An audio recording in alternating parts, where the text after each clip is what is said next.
শিল্পী এগৰাকী অকল আমাৰ অসমৰে নহয় সমস্ত বিশ্ব জগতৰে অমৰ শিল্পী। তেখেতৰ গুণানুকীৰ্তন গান গীত কবিতা এইবোৰে অকল আমাৰ অসমতে নহয় সমস্ত বিশ্ব জগতে আলোড়নৰ সৃষ্টি কৰিছে, যাৰ বাবে তেখেতৰ এই মৃত্যু শোকত সমস্ত বিশ্ববাসী আজি আমাৰ চকুলো বোৱাইছে।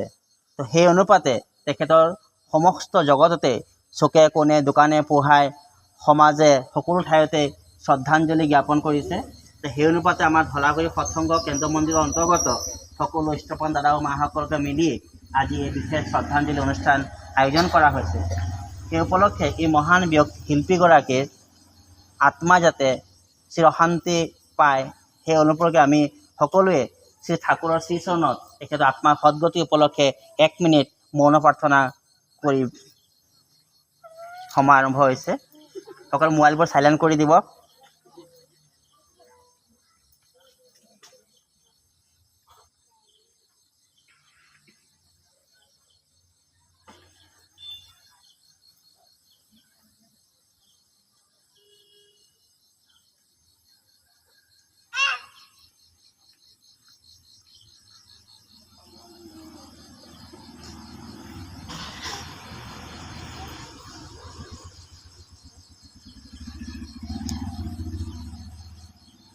শ্ৰদ্ধাঞ্জলি অনুষ্ঠানত যিহেতু বন্তি প্ৰজ্বলন আৰু ফুল চাকি ধূপ লগোৱা হৈ গ'ল, ইয়াৰ পিছত আজি গোটেই ৱৰ্ল্ডত এই মহান ব্যক্তিগৰাকীৰ যি আকস্মিক বিয়োগ হৈছে, আজি গোটেই বিশ্ববাসী ম্ৰিয়মান হৈছে। দোকান হাট বজাৰ আৰম্ভ কৰি অনুষ্ঠান প্ৰতিষ্ঠান স্কুল কলেজ সকলোখিনি আজি নিস্তব্ধ। এই মহানগৰাকী যিজন ব্যক্তি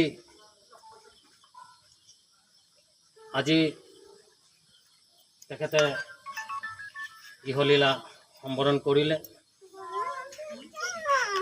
তেখেতে এটা উপাধি পাইছিল হিয়াৰ আমঠু। আজি তেখেতে অসমত লিপিবদ্ধ হৈ থকা নাই, গোটেই বিশ্বত তেখেতৰ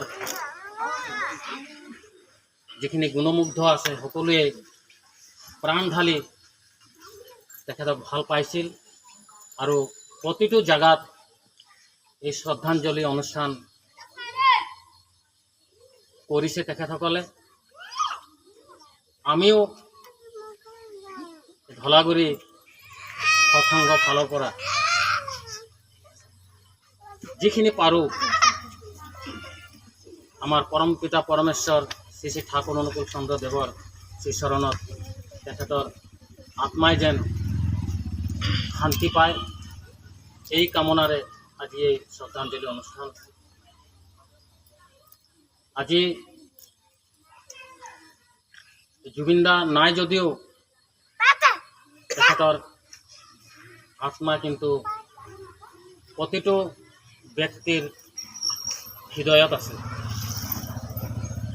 আৰু বেছি নকওঁ, মোৰ পিছত আৰু যদি কোনোবাই কিবা ক'বলৈ বিচাৰে ক'ব পাৰে। মোৰ পিছত মনাৰাণী যদি কিবা কয় কওক। মোৰ যিখিনি ক'বলগীয়া মই সেইখিনি ক'লোঁ।